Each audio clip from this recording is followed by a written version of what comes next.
The night was thick with the weight of unfinished nightmares as the team approached the crumbling facade of Dr. Moreau's asylum.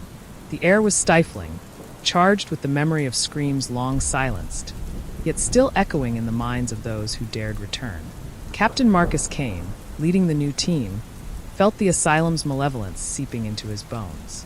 They were here to uncover the fate of the previous rescue team, lost without a trace, but deep down, he feared they would simply add to the body count. "Eyes sharp, weapons ready," Marcus ordered, his voice steady despite the growing unease. The team, Ethan Drake, tech specialist, Sarah Blackwell, a psychic medium with a history of disturbing encounters, and two elite soldiers, Jackson and Cole, nodded in grim acknowledgement. The asylum loomed over them, its windows dark and soulless, like empty eye sockets of a long-dead corpse. As they crossed the threshold, the door creaked ominously, as if reluctant to let them leave again. The stench of rot and decay hit them like a wall. Bloodstains marred the floor, remnants of a massacre no one survived to tell about. Sarah shuddered, her skin crawling as she sensed the asylum's dark energy reaching out to her, eager to claim another victim. "Something terrible happened here," she whispered, her voice trembling. The team pressed forward, but every step felt like an invitation to madness. Ethan set up the ghost hunting equipment, his hands shaking as he activated the thermal cameras and EVP recorders. Suddenly, a high-pitched scream pierced the silence, echoing through the dilapidated halls. The team froze, their breaths shallow and quick. The scream wasn't human. It was something twisted, born of pain and fury. "We're not alone," Jackson muttered, gripping his rifle tighter. As if on cue, a door at the end of the hall slammed shut with a deafening bang. The team moved toward it, their flashlights casting long, jittery shadows on the walls. They reached the door, its surface stained with something dark blood, long dried and turned almost black. With a nod from Marcus, Cole kicked the door open. The room beyond was a scene from a nightmare. The walls were smeared with fresh blood, dripping down in rivulets. On the floor, twisted shapes writhed, skinwalkers, grotesque creatures with human-like faces, but bodies that were misshapen, half-animal, half-human abominations. Their eyes glowed red as they turned to the intruders, mouths stretching into unnatural grins. "Open fire," Marcus shouted. Bullets tore through the creatures, but they only seemed to anger them. The skinwalkers lunged, claws outstretched, their howls a mix of agony and rage. One of them caught Jackson by the arm, its claws digging deep, ripping through flesh and muscle. Jackson screamed as blood sprayed the walls. "Get it off me!" he howled, but the creature's strength was inhuman. Marcus unloaded his entire magazine into the skinwalker's head, finally killing it, but Jackson was already pale, his lifeblood pooling beneath him. "Fall back," Marcus ordered, dragging Jackson's limp body away from the room. But as they retreated, they saw more skinwalkers emerging from the shadows, their twisted forms hungry for blood. The asylum was alive with the sounds of the hunt. "Seal the door," Ethan yelled, slamming it shut just in time. They barricaded themselves in a small room, breathing hard, covered in Jackson's blood. The skinwalkers pounded on the door, but for now, it held. "Jackson's gone," Marcus said grimly, staring at his friend's lifeless body. Sarah felt a cold hand grip her heart, knowing this was only the beginning. The asylum had tasted blood, and it wanted more. The pounding on the door ceased, leaving the team in an oppressive silence that was almost worse. Sarah knelt beside Jackson's body, her hands shaking as she tried to summon her abilities to sense his spirit. But all she felt was a deep, cold void, a darkness that seemed to grow stronger with every passing second. "We have to keep moving," Marcus said, though his voice was strained. He wasn't ready to leave Jackson behind, but there was no choice. The asylum wouldn't give them time to grieve. It was as if the walls themselves were pressing in, eager to consume them. Ethan was the first to notice the writing on the walls. Words scrawled in blood, dripping down in uneven lines. "Join US." The blood was fresh, the scent of iron sharp in the air. Ethan backed away, his eyes wide with terror. "What the hell is this place?" he muttered, but no one had an answer. The asylum was a place where the line between the living and the dead had long since blurred, where nightmares became reality. "We need to find a way out," Sarah whispered.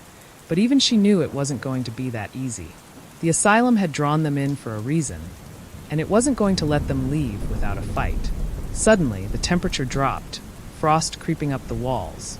Sarah gasped as the room filled with an unnatural cold. In the corner, a shadowy figure began to materialize. A tall, gaunt man in a blood-stained lab coat, his eyes hollow and black. It was Dr. Moreau, or what was left of him, his spirit twisted by the darkness that consumed the asylum. "You shouldn't have come back," the ghost rasped, his voice echoing in their minds. "You'll all die here, just like the others." "Not if we stop you," Marcus growled, raising his gun, but Sarah grabbed his arm. "That won't work." "He's not alive," she said, her voice barely above a whisper. Dr. Moreau's ghost grinned, his teeth sharp and bloody. "She's right," he sneered. "But it doesn't matter. You're already dead. You just don't know it yet." With a flick of his hand, the ghost sent a wave of dark energy crashing into them. The walls seemed to close in, warping and shifting. Ethan screamed as something unseen slashed across his back, leaving deep, bloody gashes. "We need to get out of here," Marcus yelled, dragging Ethan to his feet. The ghost's laughter echoed around them as they stumbled out of the room, the walls shifting like a maze around them. The asylum was alive, and it was playing with them. They found themselves in a long, narrow corridor, the floor slick with blood. The walls were covered in handprints, as if people had tried to claw their way out. At the end of the corridor, a door stood slightly ajar, a faint light flickering beyond it. "Through there," Marcus ordered, but Sarah hesitated. She could feel something on the other side, something wrong. "We don't have a choice," Ethan groaned, clutching his bleeding back. They pushed the door open and stepped into a large room that must have once been an operating theater.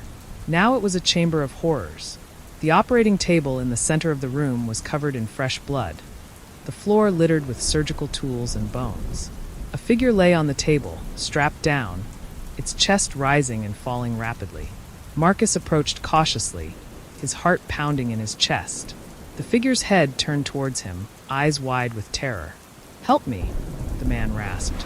But as Marcus reached out, the man's skin began to peel away, revealing a skeletal, demonic face beneath.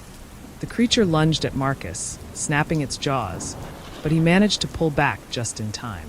"Get back!" he shouted, as the creature writhed on the table, its body transforming into something monstrous. Its limbs elongated, its bones snapping and reforming into twisted shapes. It broke free of its restraints and leapt at them, its claws slashing through the air. "Run!" Sarah screamed, and they bolted out of the room, the creature hot on their heels. The asylum was no longer just a building. It was a living nightmare, and they were trapped in it. As they ran, Marcus could feel the creature's breath on his neck, the cold, clammy fingers of death closing in.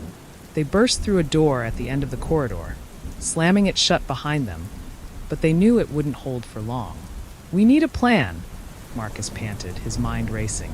But as the creature pounded on the door, all he could think was that they might not make it out alive. The asylum had them now, and it was only a matter of time before it claimed them all. The pounding on the door grew louder, each thud reverberating through the small room where the team had taken refuge. The creature on the other side was relentless, its monstrous growls echoing down the blood-soaked corridor. Sarah clutched her head, trying to block out the malevolent energy seeping into her mind, a dark whisper growing louder, more insistent.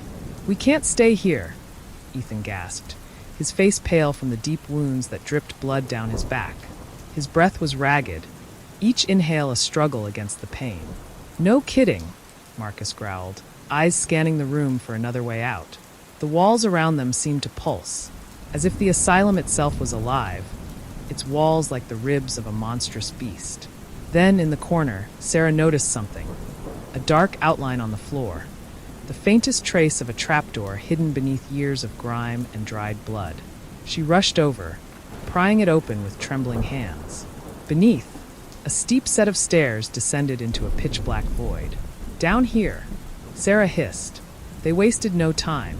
Marcus pulled Ethan to his feet, and together, they descended into the darkness, just as the door above them splintered apart, the creature's guttural snarl filling the room. As they reached the bottom of the stairs, the oppressive air grew colder, thicker, with the scent of decay hanging heavy.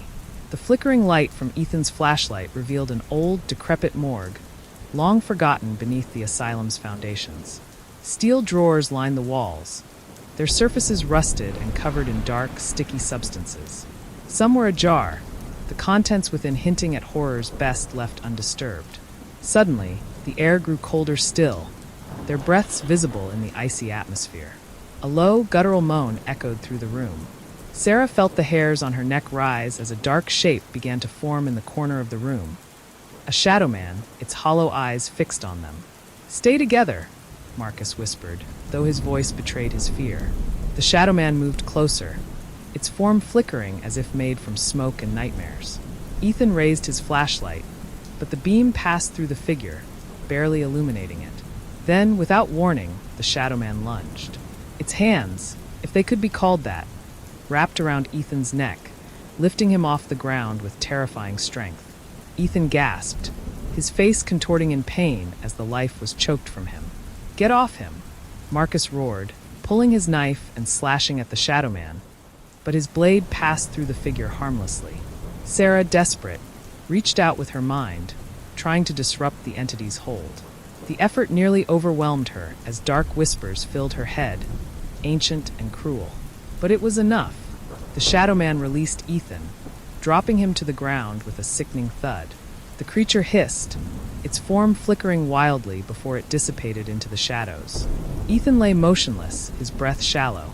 Blood seeped from his mouth as Marcus checked for a pulse. "He's barely alive," Marcus muttered, but there was no time to dwell. A loud crash from above signaled that the creature had found the trapdoor. They were running out of time. "We need to move," Sarah urged, her voice shaking.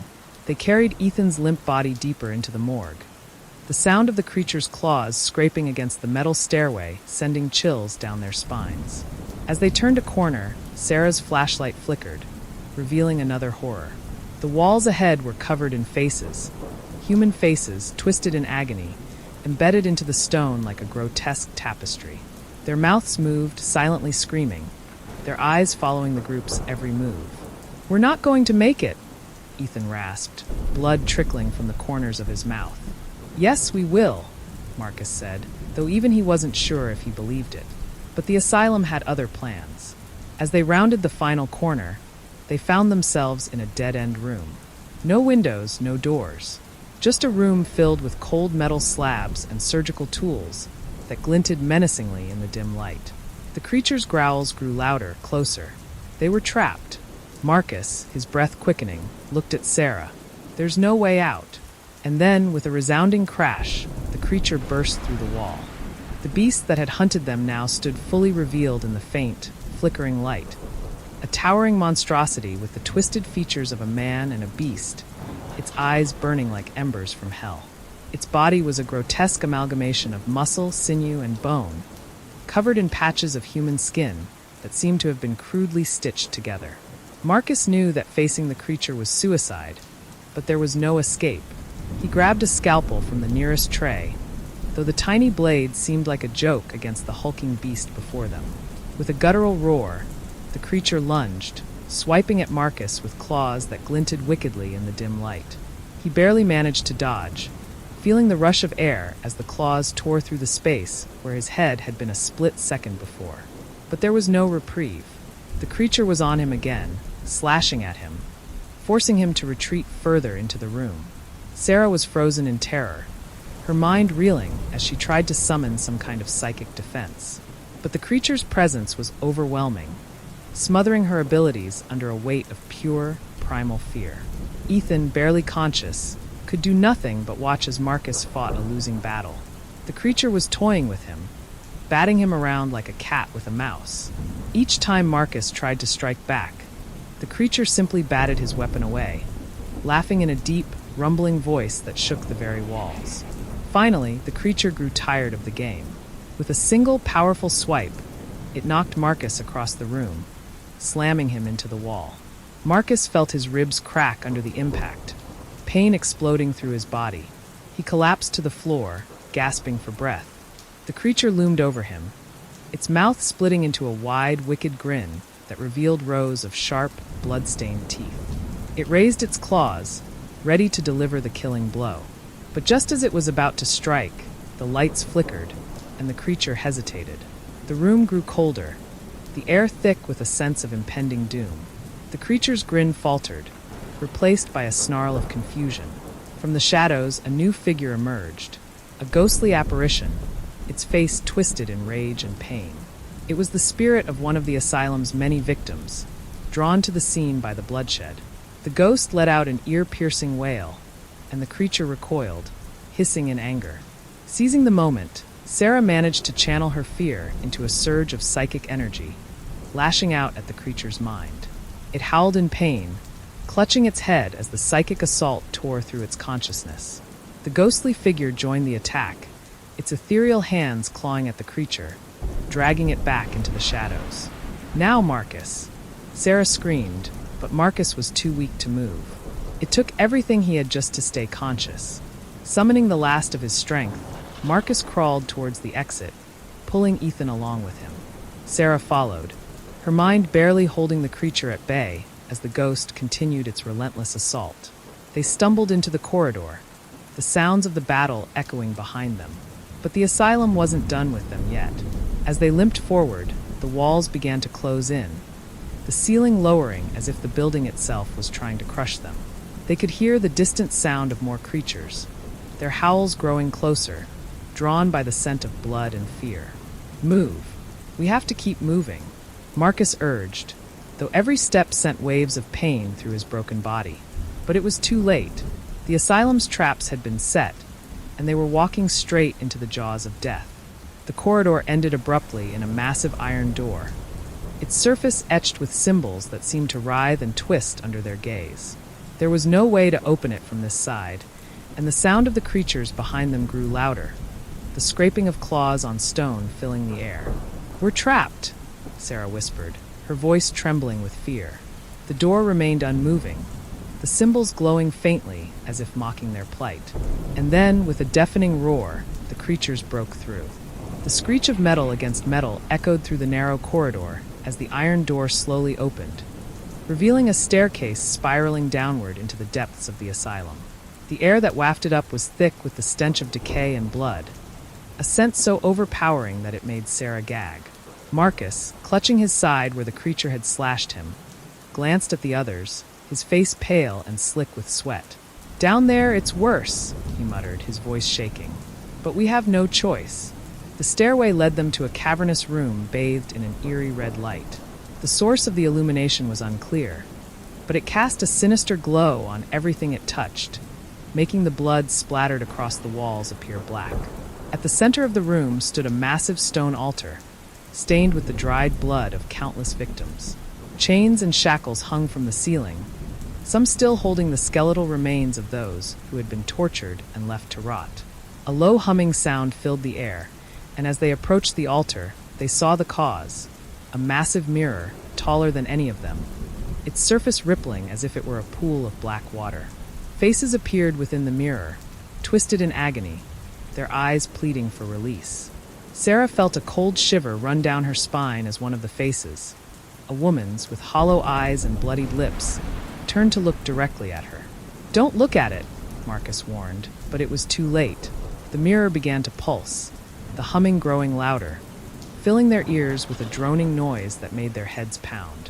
Suddenly, the chains hanging from the ceiling sprang to life, whipping through the air with a speed and force that was terrifying. One wrapped around Ethan's neck, yanking him off his feet and slamming him into the altar with a sickening crunch. Blood splattered across the stone, and he screamed, his voice cut off by the tightening chain. Sarah and Marcus tried to move, but the chains were relentless. One coiled around Sarah's wrist, pulling her toward the mirror. She struggled, but the chain was too strong, dragging her closer to the shimmering surface. As her reflection came into view, she saw not herself but a twisted, demonic version of her face, grinning with sharp, bloody teeth. The mirror began to pull her in, her body sinking into its cold, glassy surface. She screamed, the sound distorted and muffled as if coming from underwater. Marcus, in a desperate act, grabbed a rusted knife from the altar and slashed at the chain binding him. The blade broke, but the chain loosened just enough for him to break free. He lunged at the mirror, grabbing Sarah's arm and pulling with all his strength. With a horrifying screech, the mirror shattered, sending shards of glass flying in all directions. The chains fell lifelessly to the floor, and the room plunged into silence, broken only by the gasps of the survivors. Sarah collapsed, trembling, as Marcus checked Ethan's lifeless body, shaking his head grimly. "We need to get out of here," Marcus whispered. But as they turned to leave, the shattered glass on the floor began to move, sliding across the blood-stained stone like snakes. The pieces reformed, twisting and merging into a single, massive shard that hovered in the air before them. The shard turned slowly, and within its reflective surface, they saw not just the red room, but the entire asylum, the hallways, the cells, the morgue, all filled with the dead. And then, in the center of the mirror, they saw the faces of the creatures that had been hunting them, grinning wickedly. The shard shot toward them with blinding speed, aiming directly at Marcus's chest. The impact was instant and brutal. The shard of glass embedded itself in Marcus's chest, and he was thrown backward, slamming into the wall with a force that left a deep, bloody smear on the stone. He gasped, his eyes wide with shock, but before he could even scream, the glass began to pulse with a dark, malevolent energy, spreading through his veins like wildfire. Sarah screamed and lunged forward, trying to pull the shard from his chest, but it was already too late. Marcus's body convulsed violently, his eyes rolling back into his head as the possession took hold. His skin turned a sickly gray, veins bulging and darkening as if filled with black ink. He let out a guttural, inhuman roar that echoed through the chamber, a sound filled with unimaginable pain and rage. His eyes snapped open, now completely black, devoid of any humanity. The Marcus they knew was gone, replaced by something far more terrifying.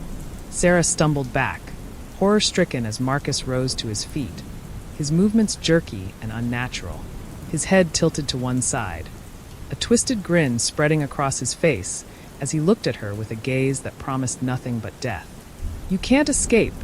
The voice that came from his mouth was a deep, rumbling growl, layered with multiple voices, each one more malevolent than the last. "The asylum will consume you, just like it did him." Sarah's mind raced, trying to think of a way out, but there was no escape. The Marcus thing lunged at her with lightning speed, its hand wrapping around her throat with crushing force. She choked, gasping for air as its grip tightened, her vision blurring as she struggled against the overwhelming strength. But even as she felt herself fading, a surge of defiance rose within her. She reached up, grabbing hold of the shard of glass still embedded in Marcus's chest. With every ounce of strength she had left, she twisted it, driving it deeper into his flesh. The creature howled, its grip loosening just enough for Sarah to break free. She stumbled backward, her throat burning as she gasped for breath. The creature staggered, clawing at the shard as dark smoke began to pour from the wound, its body convulsing violently. The smoke coiled around the room like a living thing, tendrils reaching out to Sarah, seeking her out. But as the last of the smoke escaped, Marcus's body crumpled to the ground, lifeless once more. For a brief moment, there was silence. Then the asylum seemed to awaken around her, the walls vibrating with a low, ominous hum. The faces in the mirror, now shattered on the floor, stared at her with empty eyes, their mouths moving in a silent scream. Sarah knew this was only the beginning. The asylum had claimed Marcus, and now it wanted her. She had to escape, but there was no way out. Every door, every hallway led her deeper into the labyrinth of horror that was the Asylum of Dr. Moreau. And as she stood alone in the blood-soaked room, she realized that the worst was yet to come. The walls seemed to close in on Sarah as she staggered down the corridor, her heart pounding in her chest like a drumbeat of terror. The blood on her hands, warm and sticky, served as a grim reminder of the horror she had just endured. She could still hear Marcus's inhuman roar echoing in her ears, the sound haunting her every step. She had to keep moving. If she stopped, even for a moment, the asylum would consume her too. The corridors twisted and turned, each one more labyrinthine than the last. Shadows flickered at the edges of her vision, moving too quickly to be natural. But when she turned to confront them, there was nothing, only the oppressive darkness that clung to the walls like a living thing. The whispers began softly at first, a low murmur that seemed to seep from the very walls themselves. But as she continued down the corridor, the voices grew louder, more distinct. They weren't just whispers, they were pleas, cries for help, desperate and filled with anguish. Sarah tried to block them out, but they clawed at her mind, each voice more tortured than the last. "Help us, please. Don't leave us here. Save us from him." The voices grew more frantic, more urgent, until they were a cacophony of pain and suffering. Sarah clapped her hands over her ears, but it was useless.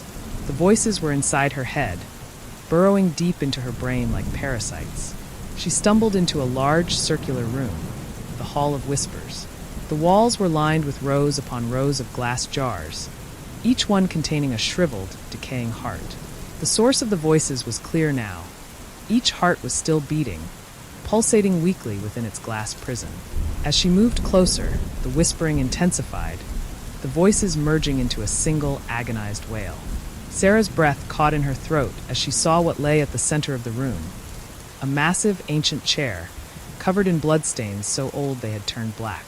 Chains hung from the arms of the chair, ending in cruel, rusted manacles. And sitting in the chair was a figure, hunched and motionless, its face hidden in shadow. A sudden, sharp pain shot through her chest, and she looked down to see her own heart beginning to pulse and glow, as if responding to the tormented souls around her. The figure in the chair stirred, its head slowly lifting. As the figure's face came into view, Sarah recoiled in horror.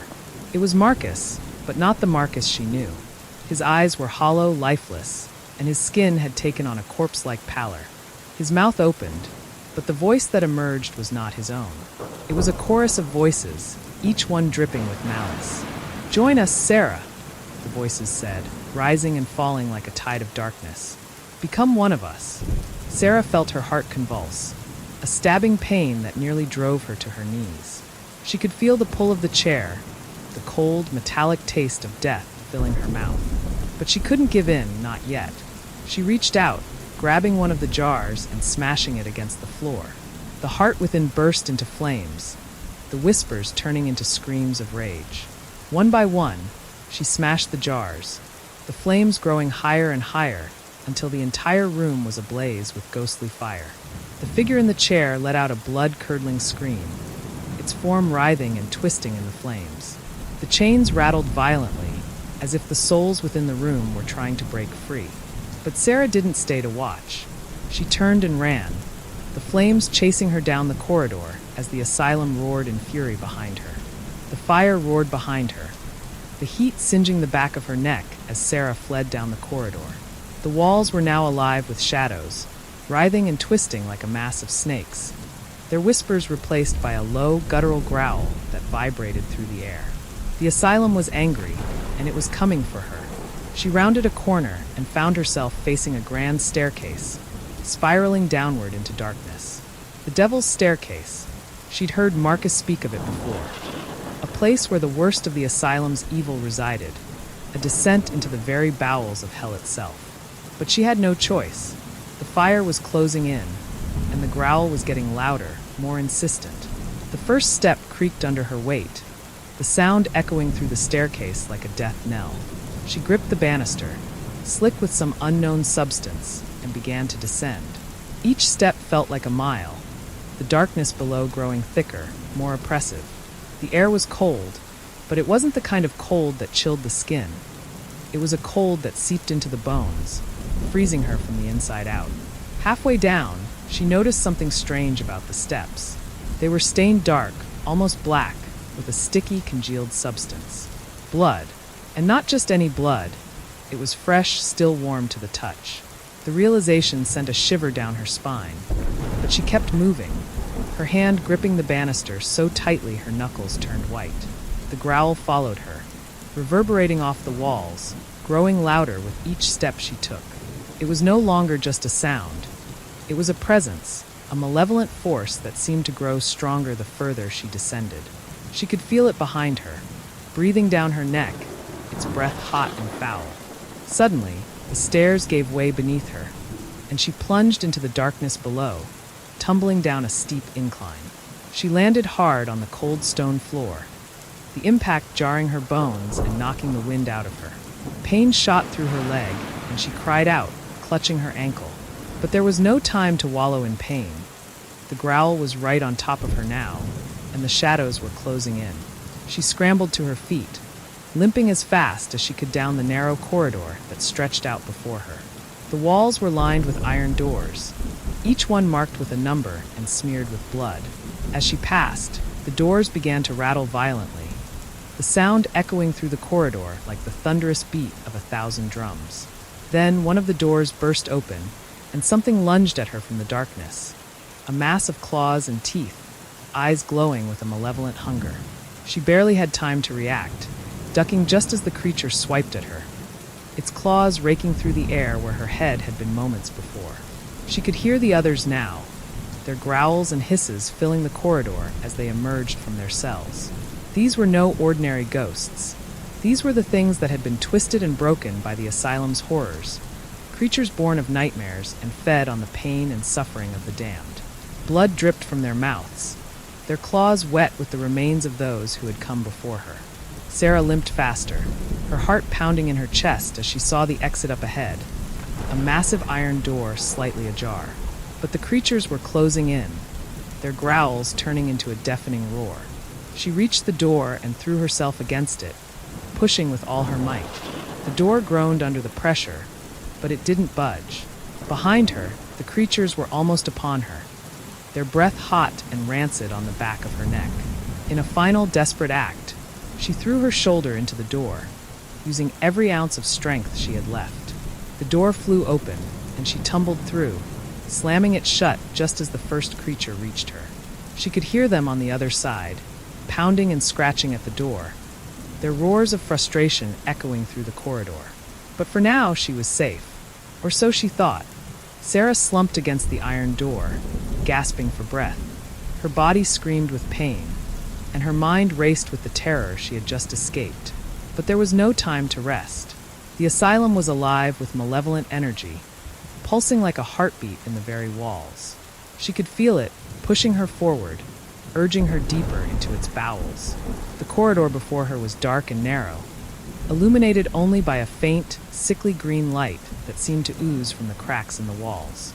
With each step, the air grew colder, the stench of decay thickening until it was almost unbearable. The floor beneath her feet was slick with something wet blood, she realized with a shudder. Fresh blood. As she walked, she noticed the walls changing. The bricks, once smooth and uniform, now bulged and twisted as though alive.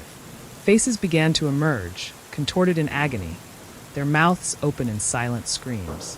Eyes followed her every move, filled with despair and pleading for release.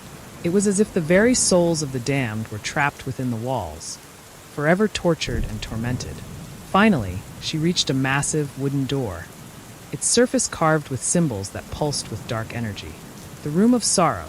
She hesitated, her hand hovering over the door's handle, every instinct screaming at her to turn back. But she had no choice.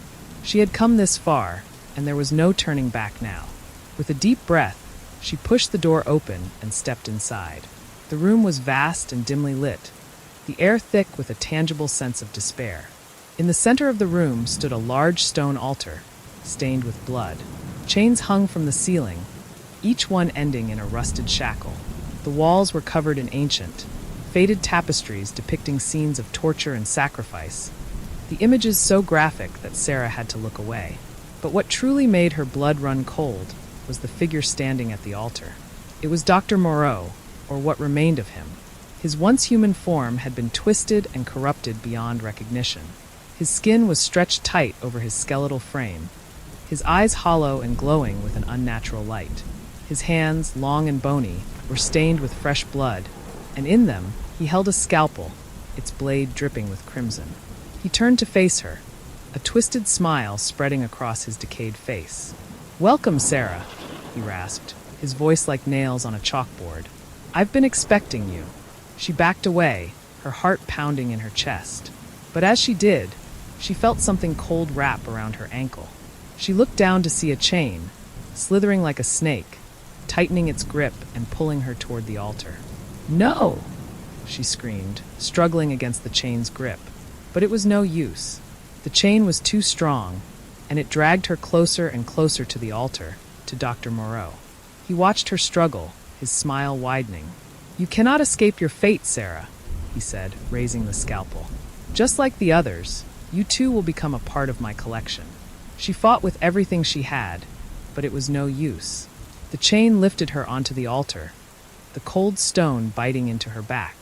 Dr. Moreau loomed over her, the scalpel glinting in the dim light. "Don't worry," he whispered, his voice dripping with sadistic glee. "This will only hurt forever." The scalpel came down and Sarah screamed.